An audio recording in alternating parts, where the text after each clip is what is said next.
but this is really awesome. Thank you. Biryani ചെയ്യാൻ അറിയാൻ മേലാത്തവർക്ക് പെട്ടെന്ന് പഠിക്കാം കേട്ടോ ലെനെ. ആണോ? പ്ലീസ് ഇത് എന്നെ സീരിയസ് ആയിട്ട് എന്നെ ഒന്ന് പഠിപ്പിക്കണം. തീർച്ചയായിട്ടും എനിക്ക് ആരെങ്കിലും ഒക്കെ ഒന്ന് പറ്റിക്കാനാ. അമ്മയുടെ ചെയ്താൽ മതി കേട്ടോ. അമ്മേനെ ഒന്നും പറ്റിച്ചിട്ട് കാര്യമില്ല. അമ്മയുടെ പ്രത്യേകത എന്താ അറിയോ, അമ്മ ഒരു സാധനം കഴിച്ചാല് കറക്റ്റ് ആയിട്ട് അതിലെ ഇൻഗ്രീഡിയൻസ് പറയും. അത് ഭയങ്കര കഴിവല്ലേ? റിയലി. ഒരു സാധനം കഴിച്ചാൽ പറയും, ഓ ഇതിൽ ഇങ്ങനെ ഇങ്ങനെ ഇതിട്ടിട്ട് അതില് മറ്റേ ഈ ജീരകം ഇട്ടിട്ടുണ്ടല്ലേ എന്നൊക്കെ ചോദിക്കും. അങ്ങനെ she can make a dish by tasting. കുക്കിങ്ങിനോട് അത്ര ഡെഡിക്കേറ്റഡ് ആണ്. ഒരാളേ ഉള്ളൂ അല്ലേ? എനിക്കൊരു അനിയത്തിയുണ്ട്. അവളും അക്രമ കുക്കാണ്. ചേച്ചിയാണ് ഇത്ര മടിച്ച്. അല്ല, എനിക്കിതിന്റെ ആവശ്യം വരുന്നില്ല. അതല്ലേ ഞാൻ പറഞ്ഞു വരുന്നത്. ചാൻസ് തരുന്നില്ല. ഞാൻ നോക്കുമ്പോ എല്ലാം നന്നായിട്ട് കുക്ക് ചെയ്യുന്ന ആൾക്കാര്, അപ്പൊ അവർക്ക് വിട്ടുകൊടുക്കുക. ഞാൻ വേണമെങ്കിൽ ഉള്ളിയൊക്കെ അരിഞ്ഞു തരുന്നു. ടേസ്റ്റ് എല്ലാം നോക്കുന്നത്, ടേസ്റ്റ് അത് കറക്റ്റ് ആയിട്ടുണ്ടോ ഇല്ലെന്ന് കുറ്റം പറയാറുണ്ട്. ഫുഡിനെ കുറ്റം പറയാൻ ഭയങ്കര ബുദ്ധിമുട്ടാണ്. അതായത് എനിക്ക് ഫുഡിനെ കുറ്റം പറയണമെങ്കിൽ അത്ര മോശമാവണം, അങ്ങനെയുള്ളൂ, അത്രേ ഉള്ളൂ.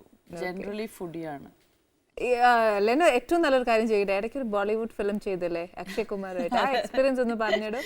അത് ഭയങ്കര എങ്ങനെ അങ്ങോട്ട് പോയതും ഭയങ്കര കോയിൻസിഡന്റിലാണ്. ഞാൻ വെറുതെ വീട്ടിലിങ്ങനെ ഇരിക്കുമ്പോൾ എനിക്കൊരു കോൾ വരുന്നു. എന്നിട്ട് ഒരു അസിസ്റ്റന്റ് ഡയറക്ടറാണ്. Madam we got your number from this എങ്ങനെ എങ്ങനെ എങ്ങനെ ചുറ്റി നമ്മുടെ രജിത് മേനൻ എന്ന് പറഞ്ഞ ആക്ടറല്ലേ, രജിത് മേനനാണ് എൻ്റെ നമ്പർ കൊടുത്തത്. അപ്പോൾ ഇവരെന്നെ കോണ്ടാക്ട് ചെയ്തിട്ട് അക്ഷയ് കുമാറിന്റെ പടത്തിലേക്കാണ്. അപ്പം ഞാൻ വെച്ചത് ആരോ ഇത് എന്നെ വെറുതെ കളിയാക്കുന്നതാണ്. ഞാൻ ശരി ശരി എന്നൊക്കെ പറഞ്ഞ് ഫോൺ വെച്ചു. ഞാൻ കാര്യമാക്കിയില്ല. അപ്പോൾ കുറച്ച് കഴിയുമ്പോൾ വീണ്ടും വിളിച്ചു, മെസ്സേജ് അയച്ചു. ഇതിനാണ് കുവൈറ്റ് വാർ ബേസ് ചെയ്തിട്ടുള്ള ഒരു പടമാണ്. അപ്പോൾ അതിൽ ഒരുപാട് മലയാളികളുണ്ട്. ഒരു മലയാളി ക്യാരക്ടർ പ്ലേ ചെയ്യാൻ വേണ്ടിയിട്ടാണ്. പിന്നെ ഡയറക്ടർ വിളിച്ചു. അപ്പോൾ ഡയറക്ടർ രാജാ മേനോൻ മലയാളിയാണ്. അപ്പോൾ പുള്ളി സംസാരിച്ച് വന്നപ്പോൾ എനിക്ക് കാര്യമായിട്ടൊരു കാര്യം മനസ്സിലായി. എന്നോട് പറഞ്ഞു, I want a Malayali actress to play it. അത് ഇതിൽ മലയാളികൾ അല്ലെങ്കിലും കുറവാണ്. നോൺ മലയാളീസ് ആണ് മലയാളീസ് ആയിട്ട് ആക്ട് ചെയ്യുന്നത്. ഹിന്ദി സെറ്റൊക്കെ എങ്ങനെയാ? ഹ്യൂജ് സെറ്റായിരുന്നു ഇത്. എന്നുവെച്ചാൽ ഈ വാറൊക്കെ കാണിക്കാനുള്ളതുകൊണ്ട് എല്ലാ ദിവസവും ഒരു 100-500 ആൾക്കാരുണ്ട് ലൊക്കേഷനിൽ. അപ്പോൾ അവരുടെ അസിസ്റ്റന്റ് ഡയറക്ടേഴ്സിനെയാണ് സമ്മതിക്കേണ്ടത്. ഓരോ ഏരിയ ഒരു സൗണ്ട് ഇല്ലാതെ എല്ലാം ഈ വോക്കി ടോക്കീസിലും എല്ലാം വളരെ സ്മൂത്ത് ആയിട്ട് നടക്കുന്നുണ്ടായിരുന്നു. I find him such a thorough professional. രാവിലെ 7 മണിക്ക് വിത്ത് മേക്കപ്പ് ഓൺ ലൊക്കേഷൻ ഉണ്ടാവും. ഭയങ്കര ജെന്യുവിൻ, ഭയങ്കര കമ്മിറ്റഡ് പേഴ്സൺ ആണ്. ഓരോ റിഹേഴ്സലിനും കൂടെ എല്ലാവരുടെ കൂടെ നിന്ന്, അതായത് ഇത്രയും ജൂനിയർ ആർട്ടിസ്റ്റും ഒക്കെ ഉള്ളപ്പോൾ ഇയാൾ ഓരോ റിഹേഴ്സലിനും കൂടെ നിൽക്കും. എന്നിട്ട് ഇംപ്രവൈസ് ചെയ്തുകൊണ്ടിരിക്കും. ഇപ്പം നമ്മളായിട്ട് പോലും ഇംപ്രവൈസ് ചെയ്തുകൊണ്ടിരിക്കും. അപ്പം ഞാൻ ഇങ്ങനെ പറയുമ്പോൾ നിങ്ങൾ ഇങ്ങനെ ചെയ്യണേന്നൊക്കെ പറഞ്ഞ് ഇങ്ങനെ. അപ്പോൾ അത് ഭയങ്കര ഇപ്പൊ നമ്മളിപ്പം വെളിയിൽ നിന്ന് വന്ന ഒരു ആർട്ടിസ്റ്റ് അല്ലേ, സോ അങ്ങനെ ഒന്നും കാണിക്കത്തില്ല. Very nice set. എനിക്ക് എല്ലാ പടങ്ങളും ഇങ്ങനെയാണോന്ന് അറിയില്ല, പക്ഷെ airlift as such was a wonderful experience. പിന്നെ സിങ്ക് സൗണ്ട് ആണ്, അതെനിക്ക് ഇപ്പോഴും ഊഹിക്കാൻ പറ്റുന്നില്ല. Sync sound means spot recording ആണ്. അപ്പൊ സ്പോട്ട് റെക്കോർഡിംഗ് നമുക്ക് എല്ലാവർക്കും ലേപ്പിളുണ്ട്. So you have to say your lines. അതുകൊണ്ടാണ് മലയാളത്തിൽ നിന്ന് അവർക്ക് ഹിന്ദി സ്പീക്കിംഗ് മലയാളം ആക്ട്രസ് വേണം എന്ന് പറഞ്ഞത്. അപ്പൊ നമ്മൾ 12ാമത്തെ വയസ്സിലല്ലേ മലയാളം പഠിച്ചുള്ളൂ. അതൊക്കെ ഗുണം ചെയ്തു. അപ്പൊ അവിടെ പോയി ഇറ്റ് വാസ് ബ്യൂട്ടിഫുൾ. നമ്മൾ റാസൽ ഖൈമയിലൊരു ഷെഡ്യൂൾ ഉണ്ടായിരുന്നു. ബാക്കി മുഴുവൻ രാജസ്ഥാനിലാണ് ഷൂട്ട് ചെയ്തത്. പക്ഷെ കണ്ടാൽ നമുക്ക് കുവൈറ്റ് ആണെന്ന് തോന്നിയിട്ടില്ല. Awesome person. ഭയങ്കര ജെന്യുവൻലി വാം ഹാർട്ടഡ് പേഴ്സൺ ആണ്. ഭയങ്കര ഡെഡിക്കേറ്റഡ് ആണ്. കൂടെ നിന്ന് നമ്മളെയും കൂടെ എനർജി തന്ന് ഭയങ്കര എനർജറ്റിക് ആണ്. അതും നമ്മൾ കാണുമ്പോൾ ഈ നമ്മളിങ്ങനെ കണ്ട് നോക്കിയിരുന്നു പോവും. ഇങ്ങനെയാണോ? Because at his age he's 50, he doesn't even look 35. physically fit. He eats at വളരെ particular times. He sleeps by 10 p.m. No alcohol, no smoking, no bad habits. അപ്പോൾ ഭയങ്കര ഇൻസ്പിറേഷണൽ റിയൽ ലൈഫ് ഹീറോ ആണ്. I was really impressed. ഏതൊക്കെ വേറെ ഭാഷ ചെയ്ത്? തമിഴിൽ ഒരു പടം ചെയ്തു, ധനുഷിൻ്റെ ഫിലിമാണ് അനേകൻ എന്ന് പറഞ്ഞിട്ട്. ഇപ്പോൾ Telugu I have just done one, ഈ മാസം റിലീസാണ്, ഡോക്ടർ ചക്രവർത്തി. Telugu language is okay for you?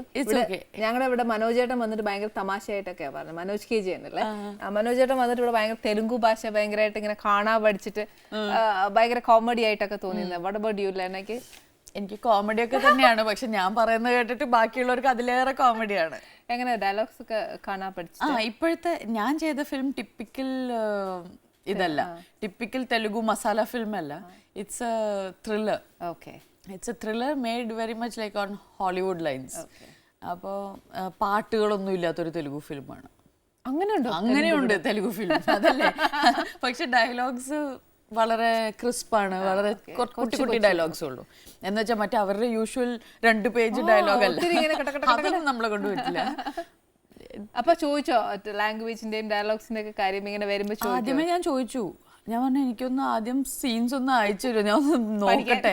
പറഞ്ഞു ഒന്നും പേടിക്കണ്ട, നിങ്ങൾ ധൈര്യമായിട്ട് ഇങ്ങോട്ട് വരൂ, will just do it. So I think it be A nice film. Okay, ഇനി പുതിയ പ്രോജക്റ്റ് ചെയ്തല്ലേ? ഇനിയിപ്പോൾ റിലീസസ് ആണ് ഇപ്പോൾ ഉള്ളത്. ബിക്കോസ് കമ്മിറ്റ് ചെയ്യാനുള്ള പടങ്ങളൊന്നും ഞാനിപ്പോൾ കമ്മിറ്റ് ചെയ്തിട്ടില്ല. Taken 1 month break. ഞാൻ കുറച്ച് ഫിസിക്കൽ ഫിറ്റ്നസ്സും കാര്യങ്ങളൊക്കെ ഒന്ന് ശരിയാക്കണം എന്നൊക്കെ വിചാരിച്ച്. മോസ്റ്റ് പ്രോബബ്ലി ഞാൻ അത് കഴിഞ്ഞിട്ട് റാഫി സാറിൻ്റെ പടമായിരിക്കും ചെയ്യുന്നത്. ഇപ്പോൾ റിലീസിനുള്ളത് മുത്തശ്ശി കഥ എന്ന് പറഞ്ഞ നമ്മുടെ ജൂഡ് ആൻ്റണിയുടെ ഫിലിമുണ്ട്. ദെർ കവി ഉദ്ദേശിച്ചത്, there thank you very much. 3ഉം ഞാൻ വളരെ ഈഗോലി കാത്ത് ഇരിക്കുന്ന പടങ്ങളാണ്. ആക്ഷൻ മൂവീസ് ഒക്കെ ചെയ്യാൻ ഇഷ്ടമാണ്. ഞാൻ കുറച്ച് തല്ലുണ്ടാക്കാനും? തല്ലുണ്ടാക്കാനല്ല, തല്ല് കൊടുക്കാൻ. തല്ലുണ്ടാക്കാനല്ല ചോദിച്ചേ, ആക്ഷൻ ഹീറോയിൻ ആയിട്ടൊക്കെ ചെയ്യാൻ ഇഷ്ടമാണ്. പിന്നെ ഇഷ്ടമാണ്. ഞാൻ ആക്ച്വലി കോളേജിൽ ജൂഡോ ടീമിലൊക്കെ ഉണ്ടായിരുന്നു. ഞാൻ യൂണിവേഴ്സിറ്റി സിൽവർ മെഡലിസ്റ്റ് ആണ് ജൂഡോയിൽ. അതൊക്കെ മറന്നുപോയി കാണുമല്ലോ അല്ലേ ഇപ്പൊ ഇവിടെ ഇരിക്കുമ്പോ? ഇവിടെ എന്തിനാ, നമുക്ക് നല്ല ഭക്ഷണം തരുന്നവരെ. ആക്ച്വലി ഞാൻ അത് വീണ്ടും ടേക്കപ്പ് ചെയ്യണമെന്ന് വിചാരിച്ചിരിക്കുകയാണ്. വെരി ഗുഡ്, നല്ല കാര്യം. നമുക്ക് അറിയാവുന്ന ഒരു സാധനം കളയേണ്ടതിനാ അല്ലേ? ഈ കുക്കിംഗ് അല്ലാതെ എന്താ ഹോബീസ്? എനിക്ക് വേറെ ഒരു ഹോബി ഇല്ല. പിള്ളേരെ എനിക്ക് കുക്കിംഗ് ഭയങ്കര ഇഷ്ടമാണ്. എൻ്റെ അമ്മയെ പോലെ തന്നെ. ഈ ആക്ടിങ് അല്ലാതെ എനിക്ക് എന്നാ ഇഷ്ടം? എനിക്ക് ട്രാവൽ ചെയ്യാൻ ഇഷ്ടമാണ്. Very good. ഒത്തിരി ട്രാവൽ ചെയ്തിട്ടുണ്ട്? ഒരുപാട് ട്രാവൽ ചെയ്തിട്ടില്ല, പക്ഷെ എന്നാലും ഉള്ളത് ഭയങ്കര ഉള്ള സമയത്ത് മുഴുവൻ ഈ ഫോട്ടോ എടുക്കുന്ന ടൈപ്പ് ട്രാവലേഴ്സിന് എനിക്ക് ഇഷ്ടമല്ല. ഈ ചെന്ന സ്ഥലം അവിടെ ഇരുന്ന് ആസ്വദിച്ച് ഇംബൈബ് ചെയ്ത്, അതാണ് എനിക്കിഷ്ടം. ഒറ്റയ്ക്ക് പോകാനുള്ള ധൈര്യമില്ല. എന്ന് വെച്ചാൽ നമ്മുടെ ഇപ്പോഴത്തെ ലോകം അത്ര ഫ്രണ്ട്ലി അല്ല. അപ്പൊ എന്തിനാ ഇത് റിസ്ക് എടുക്കുന്നത്? Family correct. അപ്പൊ ഈ ജൂഡോ ഒക്കെ ഒന്നുകൂടെ ഒന്ന് പിന്നെ ആവശ്യമാണ്, മസ്റ്റ്. അത് സകല എൻകറേജ്മെന്റ് ഞാൻ തരാം, അത് കളയണ്ട കേട്ടോ. ഇപ്പൊ നമ്മുടെ എന്താ പറയാ, നമ്മുടെ ചുറ്റുവട്ടം അത്ര സേഫ് അല്ല. പിന്നെ ആരോഗ്യം വെക്കാനുള്ള ഫുഡിനൊക്കെ ഇടയ്ക്കിടയ്ക്ക് ഞാൻ വിളിക്കാം. Always welcome, no problem at all. സന്തോഷമേ ഉള്ളൂ. എന്തായാലും ലെന ഇവിടെ വന്നാൽ I am so happy to that. I am so happy. ഞാൻ എത്ര നാളെ ഇവിടെ വരണമെന്ന് വിചാരിക്കുന്നു. To be in Annie's kitchen. Thank you. അത് വലിയൊരു ക്രെഡിറ്റ് ആണ് കേട്ടോ എനിക്ക്. So thankful. അല്ല, ഡെഫിനറ്റ്ലി എല്ലാവർക്കും അറിയാം. പക്ഷെ I am very happy that ഇന്നാണ് ഷാജഹാനി ബിരിയാണി ഉണ്ടാക്കാൻ തോന്നിയത്. അത് correct. I am lucky. Thank you. Awards ഒക്കെ എത്ര? നമ്മുടെ സ്റ്റേറ്റ് അവാർഡ്സ് എനിക്ക് ആക്ച്വലി ടെലിവിഷനാണ് ഫസ്റ്റ് സ്റ്റേറ്റ് അവാർഡ് കിട്ടിയത്. അത് ശിവമോഹൻ തമ്പി സാർ ഡയറക്റ്റ് ചെയ്ത Aranazhika Neram. It was on Amrita TV. So that was the first taste of a state award. അപ്പച്ചന് കുളിക്കണ്ടായോ? ഇച്ചിരി ചൂടുവെള്ളം അനത്തട്ടോ? എന്നാ വന്നാട്ടെ, തിണ്ണക്ക് കയറിയിരിക്ക.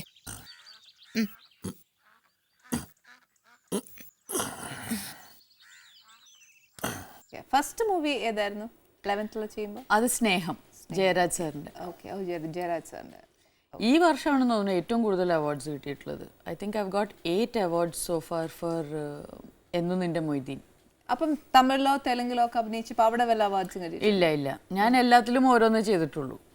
ഞാൻ ഹിന്ദിയിൽ ഒരു പടം ചെയ്തു, തമിഴിൽ ഒരു പടം ചെയ്തു. ഹിന്ദിയിൽ ചെയ്ത് കഴിഞ്ഞിട്ട് you didn't get more offers from the? അങ്ങനെയില്ല, അത് വളരെ സ്പെഷ്യാലിറ്റി റോൾസ് ആണല്ലോ ഇത്. അതിന് എനിക്ക് തോന്നുന്നു ഈ ഇൻഡസ്ട്രീസിലൊക്കെ മാനേജേഴ്സും ഒക്കെ വേണം. ഞാൻ അത്ര അതിലൊന്നും പ്രൊഫഷണലിസം അല്ല, അതിനുള്ള ബുദ്ധിയില്ല. കിട്ടിയാ അഭിനയിക്കും. മടിച്ചാന്ന് കൂട്ടിക്കോ. അല്ല, അതിനുള്ള കഴിവില്ല. അത് എനിക്ക് അറിയില്ല. ഈ സെൽഫ് മാർക്കറ്റിംഗ് സ്കിൽസ് ഇല്ല. അവിടെ ഒക്കെ ചെയ്യണമെങ്കിൽ അങ്ങനെ വേണം അല്ലേ? മാനേജർ വേണം, നമ്മുടെ ടീം വേണം. തോന്നുന്നു. നമ്മുടെ മലയാളത്തിൽ സുഖമാണ്, എല്ലാവരും നേരിട്ട് നമ്മളോട് സംസാരിച്ചോളൂ. അതാ ഉള്ള കാര്യം നമ്മളോട് തന്നെ പറയും. മാനേജറും വേണ്ട, ഒന്നും വേണ്ട, സമാധാനമുണ്ട്. അതാ സത്യം. വളരെ സ്ട്രേറ്റ് ഫോർവേഡ് ആണ്. ഈ പാട്ട് പാടുമല്ലേ? പാട്ട് പാടാൻ ഇഷ്ടമാണ്. എന്നാ പാടൂ. അയ്യോ, അത്യാവശ്യം പാടുന്നേ ഉള്ളൂ. അത്യാവശ്യം മതി, രണ്ട് വരി പാടുത്ത. अजीब दास्ता है ये, कहाँ शुरू कहाँ खत्म, ये मंजिलें है कौन सी, न वो समझ सके न हम, मुबारक तुम्हें कि तुम किसी के नूर हो गए. ഷാജഹാന്റെ മുംതാസായില്ലേ? കറക്റ്റ് ആട്ടോ. എനിക്ക് ഭയങ്കര ഇഷ്ടം. ശരിക്കും പറഞ്ഞാൽ നമ്മുടെ 70s 60s പാട്ടൊക്കെ എന്ത് രസമല്ലേ. ആ മെലോഡിയസ് ക്വാളിറ്റി ഇപ്പോഴത്തെ മ്യൂസിക്കിന് എനിക്കറിയില്ല എന്താ അത്. ഭയങ്കര ടെക്നോ ആയതുകൊണ്ടാണോ എല്ലാം ഉൾക്കൊള്ളാൻ പറ്റുന്നില്ല. എല്ലാം ഇലക്ട്രോണിക് ആണ് ഇപ്പോ. അതുകൊണ്ട് ആ സെയിം എനിക്ക് ഭയങ്കര ഇഷ്ടം. ആദി ബർമൻ, കിഷോർ കുമാറിന്റെ ഒക്കെ പാട്ടുകൾ എനിക്ക് ഇഷ്ടമാണെന്നറിയോ. നമ്മളത് കേട്ടാ നമുക്ക് ഒരിക്കലും മടുക്കല്ല. പക്ഷെ ഇപ്പത്തെ എന്റെ പിള്ളേരോടൊക്കെ അതൊന്ന് കേൾക്കാൻ പറഞ്ഞാൽ അതിന് വേണ്ടി മെനക്കെടുകയല്ല, അത് വേറെ കാര്യം. പക്ഷെ എനിക്ക് ആ പാട്ടുകളൊക്കെ കേട്ട് എത്രയോ നേരം ഇരിക്കാനോ. അത് എത്ര കാലം കഴിഞ്ഞ് കേട്ടാലും അതാണ് അല്ലേ? അല്ല, ഇപ്പോഴത്തെ മ്യൂസിക്കിന് ഡെഫിനറ്റ്ലി ആ ക്വാളിറ്റി ഇല്ല. എനിക്ക് അതൊക്കെ ഭയങ്കര ഇഷ്ടം. Still very nice.